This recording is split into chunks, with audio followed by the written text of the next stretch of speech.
عشان ما تنساش اي حد. الناس دي لو موجوده هتعتقد ان كمان يعني بقى عندك اختيارات، لكن انت لو كنا غاب صلاح كان عندك مشكله، لو غاب تريزيجيه عندك مشكله، بس في بدائل النهارده لما منعم يغيب كان عندك مشكله. لا رحنا لعبنا هناك في ربيع اول ماتش دوري ليه، ويمكن تاني ماتش او ثالث ماتش في الموسم، لانه ما لعبش في الدوري غير ماتشين، وان يلعب ماتش دوري هو نفسه ما كانش عامل حسابه.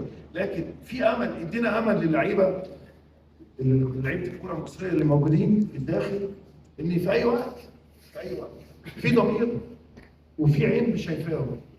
احنا لما بنحضر ماتشات سواء في اللايف لما بنيجي الاستادات او نتفرج في الملاعب على ماتشات الدوري، مش بنتفرج من فراغ، لا انا عيني على الناس كلها، وبحاول بقدر الامكان بغض النظر عن الانديه وعن اسامي الانديه واسامي اللعيبه ان يكون الناس اللي يستحق يكون موجود من وجهه نظري. في حد هيتظلم؟ في حد هيتظلم، بس انا لان انا مش يعني استغفر الله العظيم انا مش ولايه يعني